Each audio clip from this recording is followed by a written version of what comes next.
we take another trip to Le Mans now to find out what it's like to be a rookie at the greatest show in sports car racing.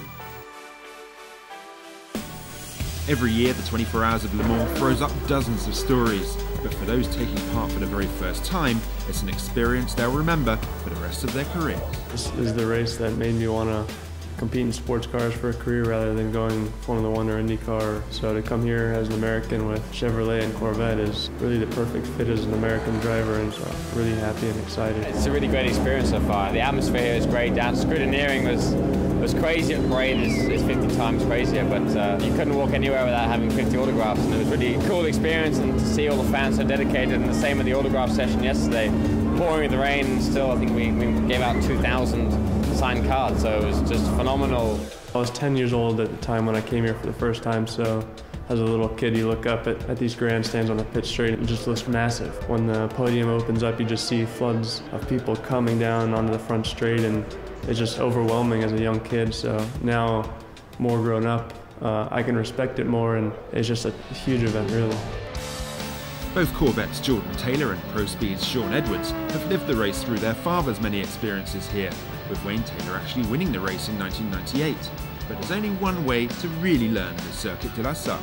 The track is not particularly hard to learn, so I think we're quite confident for a good result here. Obviously, it's a long race and it's Le Mans, so it's slightly different. And the Porsche curves, you've got to build up your confidence with the car through there, because one mistake there and you're going to end it quite early.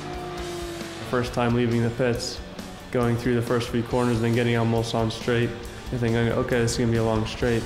And then you get on it and it's way longer than you could have ever dreamed of. You're just kind of looking off into the distance, trying to see where you're going, and then eventually, after about 45 seconds of being flat out on the straight, you see a brake zone in the distance, and then finally you make it to a chicane.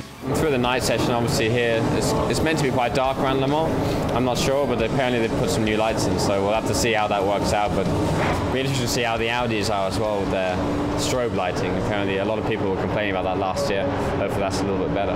But unfortunately, those LMP lights haven't got any dimmer.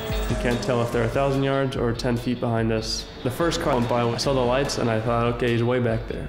And I started braking and I was just about to turn in and he goes flying by on the right side.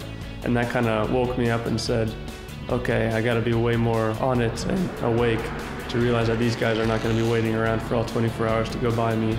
With practice and qualifying over, it was time to go racing. A little nervous, but really excited to get it started. We've been here all week testing and going over everything, preparing for this day. Really starting at Sebring and before that, preparing for this race. So I'm glad to be here, ready to go, and with all the fans here, cheer on Corvette racing. Qualified second in class, so I think that's really good for to be first, one of the best rookies here at Le Mans. It's definitely an achievement, so I'm happy with that, and it's a great place to start, and hopefully it's a long race ahead, so we're going to have to keep it calm in the first few hours and then see how we are after 12 and just push on through the race. Sean led off for ProSpeed and used all the experience of his previous 10 24-hour races to lead the GTE AM class in the early stages.